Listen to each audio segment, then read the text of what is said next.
Yeah, it was awesome. I felt really good, which was no surprise to me. I felt like I've been prepared for this for a while. I know Coach mentioned how much I took part in, and you know, I was begging him to let me take team. I said even if it's just run plays, but I think they're more worried about me, getting rolled up into or whatever. So I don't think it's anything of where I'm at. But I felt great. Took almost all the 7-on-7 reps. Felt really good, and it's just good to play football again. You didn't overdo it or anything, right? I mean, you weren't trying to do too much to show them that you're. I just tried to be myself. Really, to have to think about the plays, I didn't really put much into thought in how I was feeling. I was more concerned about where guys were lining up and the concepts and all that stuff. So it felt really good, and like I said, I was excited to be out there with my teammates. How much different is this offense than what you were here with last year? It's really different, but the good thing for me is it's very similar to stuff I've ran in the past. So. The terminology is always going to be different from place to place, but it's a lot of stuff that I can relate to. And it's been good the past 3 weeks, leading up to this week, to sit in the room with Kyle and Dal and just kind of see how they teach things. And then it's hard to not revert back to what you've learned in the past and try to just learn it the way they're teaching it. But it's been a great offense, no matter where Kyle's been, whether it was Houston or Washington. So you kind of just got to dive right in and go all in on how they teach it with the drops, the timing of things, and so now to get out on the field and do it against the defense, you can see, what they're looking for. And just to follow on that, it seemed like that offense last year was just tailor-made for Josh Gordon.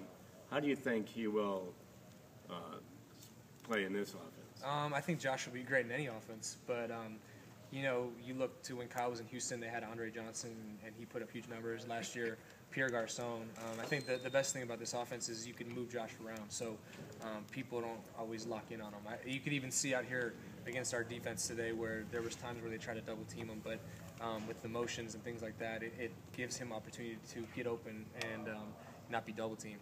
You already have even if that guy you're going to come along from one rehab day to the next. Sure. You already have the mindset that there's no doubt that you'll be physically ready to play a full load going into the season. Yeah, for sure, and this is the battle I have with Joe Sheehan every day is, I get cleared, and he's like, you got to keep working. I'm like, I plan on keep on working on this for the rest of my career. I know that, now that I'm cleared, it doesn't mean I just stop working on my quad and my strengthening and my balance. So I know that we don't play a game until August, but I also know that in order to be the guy in August, you put the time in the off season. So that's always my argument with him, and so it's a battle, and I know that they have my best interest in mind, but I also know how much I want to be out there with the guys. Brian, it seems like even just watching you in this 15 minutes today that we could see, you have this air about you. This is my team. I'm in control here, and nobody's taking this away from me. Yeah, I think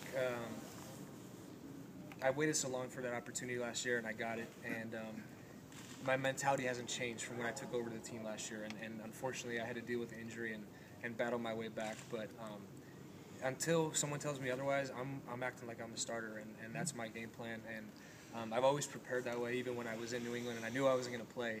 And I think if you can prepare that way, you always are ready to play.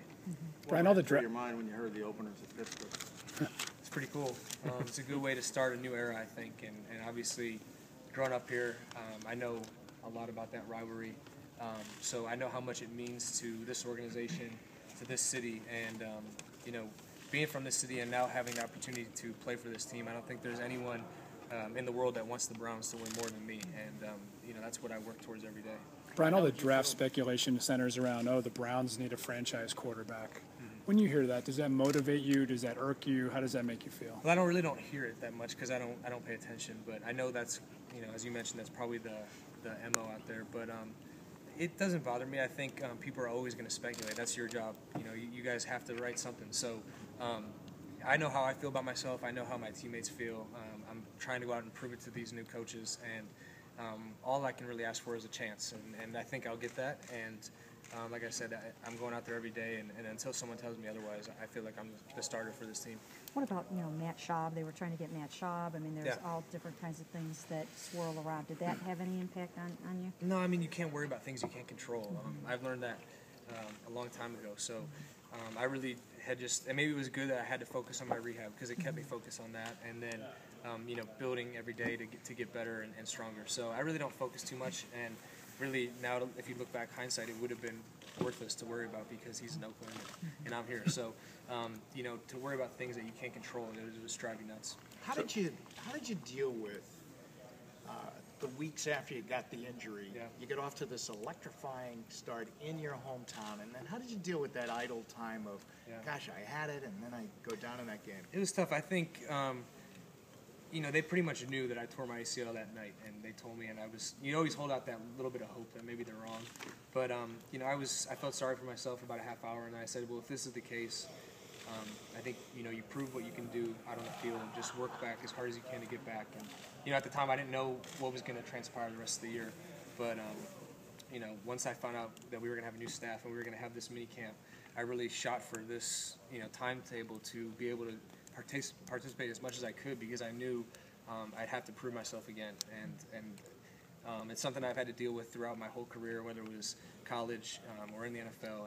And you know, I'm more than willing to do it, and competition, I think, always makes people better. Hey, Brian, it probably will bring a young quarterback in. How do you feel about being the, quote, maybe tutor to a young guy? Yeah, I mean, you got to look at it in a lot of different ways. I was fortunate enough to be behind Tom, who, you know, if you want to put in quotations, tutored me. I think the best way to tutor is to play well.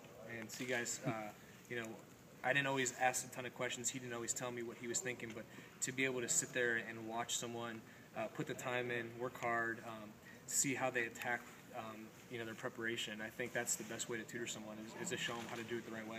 Is there any anxiousness to see how the draft plays out in a week and a half? Do they take a guide 4, or is it not until 35? Or Yeah, I mean, I'll obviously pay attention, I think. I mean, not only for the quarterback situation, just to see who we're getting. You know, so it's always, and being a fan of NFL, you know, my whole life, you always watch for the draft. And, you know, seeing the draft day movie, it just kind of gets you excited. And it's an exciting time for those young men, and they're coming into the league, they're realizing their dream. And, you know, for guys that are already in the league, you know, we just want to find out who our new teammates are going to be and keep rolling along. Brian, what are you going to do if Johnny Manziel comes blowing through these doors? Just be myself. You know, do what I do on a daily basis and work hard. And, you know, that's all I know what to do. So, you know, I'll be myself. I'll continue to act the same way and go from there. Hey, Brian,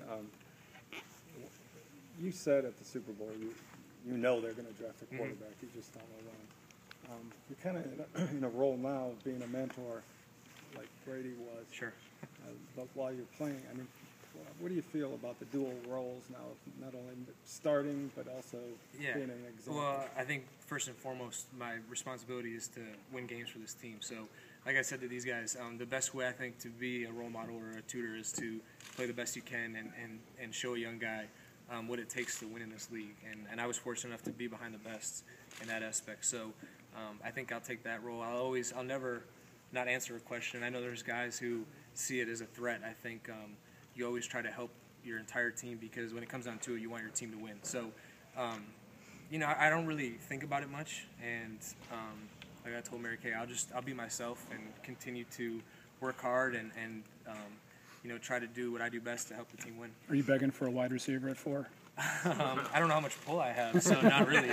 But, you know, we'll see how it plays out. There's so many good players that you see that are available, and obviously having a high pick, you got to see how it plays out. But, you know, you look at the draft, and I think there's talent all across the board. So we'll see how it goes. Hey, you know what goes into playing? Sorry, Mary Kay. You know what goes into playing this position in the NFL. How do you think Manziel's skill sets translate to the pro game? You know, I don't know. I think there's a lot of ways that can get it done. I think we saw that last year with Russell Wilson. You know, like I said, I played behind Tom. They're the complete opposite, and they both won a Super Bowl. So I think it really is about, you know, the fit and, you know, how you play the game. I didn't.